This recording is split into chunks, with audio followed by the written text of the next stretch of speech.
First of all, across this country, people are being stretched to the breaking point, and this motion is predicated on that acknowledgement.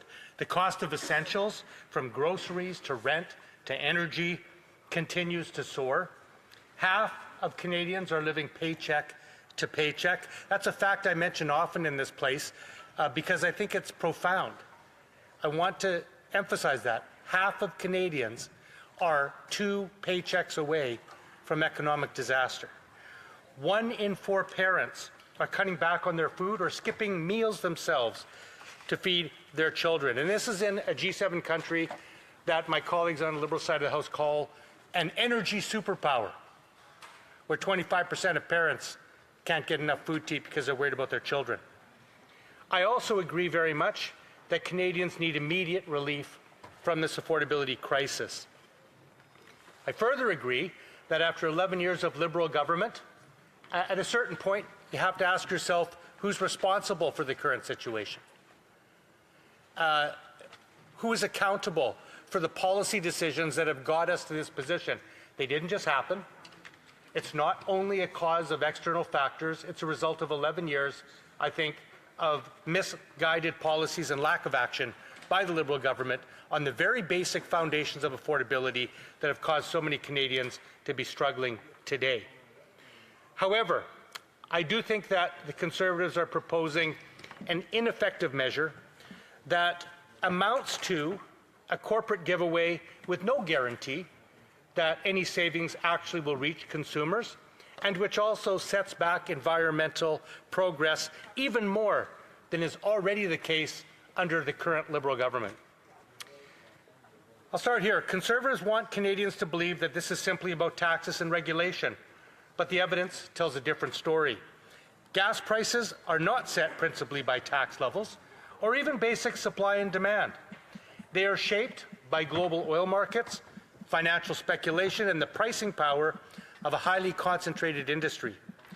The gasoline that Canadians buy today was refined weeks ago from oil produced months ago, often at much lower costs.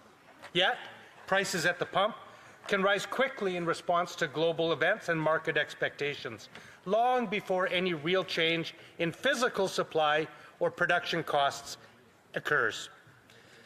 Canada produces far more oil than we consume. 3/4 of our production is exported. Of the modest volumes imported into Eastern Canada, almost none comes through the Persian Gulf. In other words, there is no energy supply shock in Canada. The cost of producing and refining gas hasn't changed at all in this country. Yet, Canadian consumers are being hammered at the pumps. And that's because a significant driver of price movement is speculation in global oil markets. The truth is that traders respond to geopolitical developments and anticipated risks by bidding up prices based on expectations of disruption. These financial signals can move prices at the pump even when nothing at all has been changed in the real supply of fuel. This is also why the Conservatives' call to simply get out of the way and further deregulate the sector would not stabilize prices. In fact, it would do the opposite. It would tie Canadians even more directly to volatile global markets, where speculation and shocks are immediately passed through to consumers rather than strengthening any insulation from them. So tax cuts and deregulation will never solve this problem. If underlying market prices are being driven up by speculation and price gouging, removing taxes does not stop that dynamic. It simply reduces government revenue while leaving the same pricing system in place. Savings will not be passed on to consumers. Rather, they will be absorbed into higher corporate profit margins.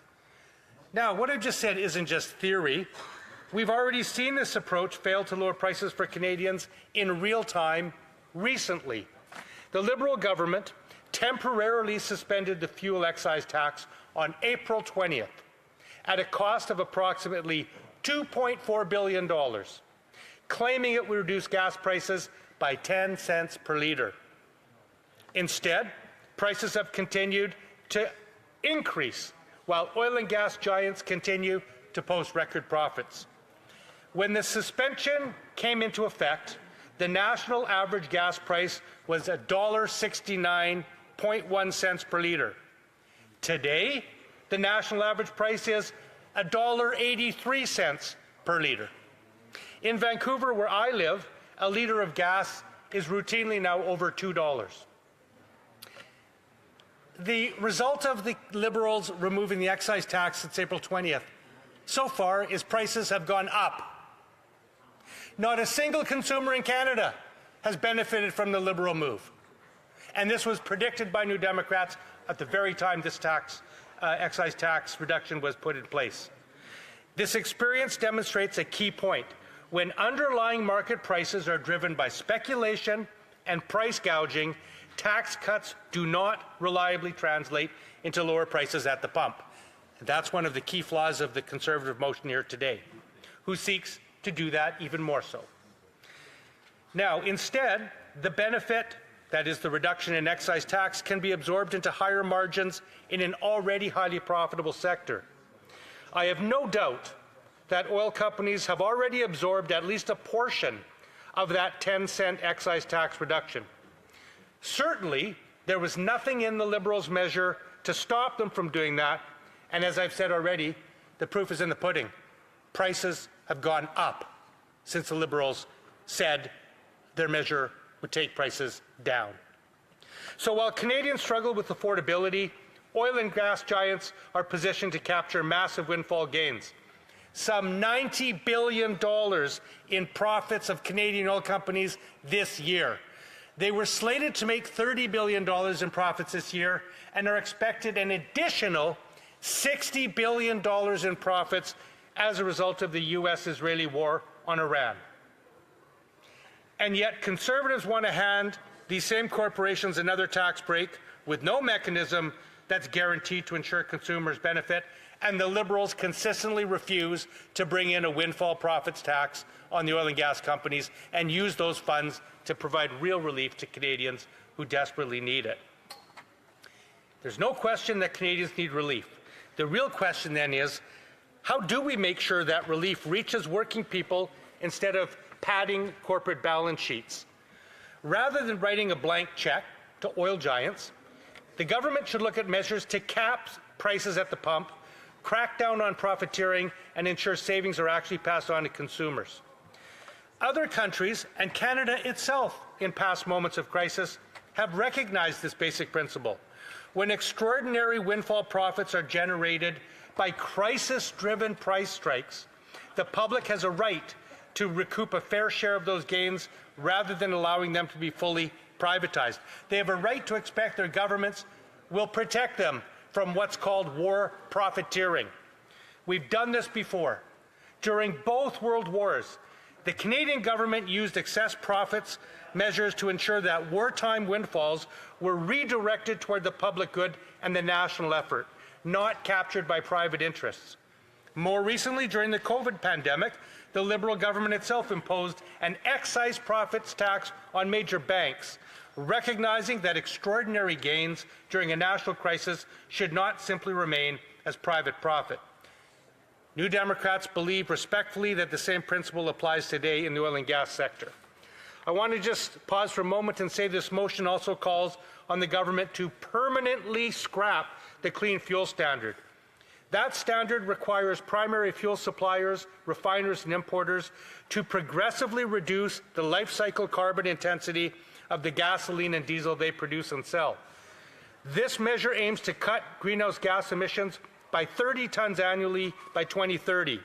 It encourages fuel providers to innovate, like blending lower carbon biofuels like ethanol into their products, invest in renewable energy sources, or purchase credits from EV charging providers. This motion would set that back, and New Democrats cannot support that. Finally, Jack Layton is the person who got the Liberal government to devote 1 cent of the federal excise gas tax and direct that to municipalities, including to provide stable funding for public transit. New Democrats will continue to work for positive proposals like that instead of measures that will not help consumers and instead hurt government ability to innovate and also to pad the profits of an oil and gas sector that's already enriching itself at the cost of Canadians. Thank you, Mr. Speaker.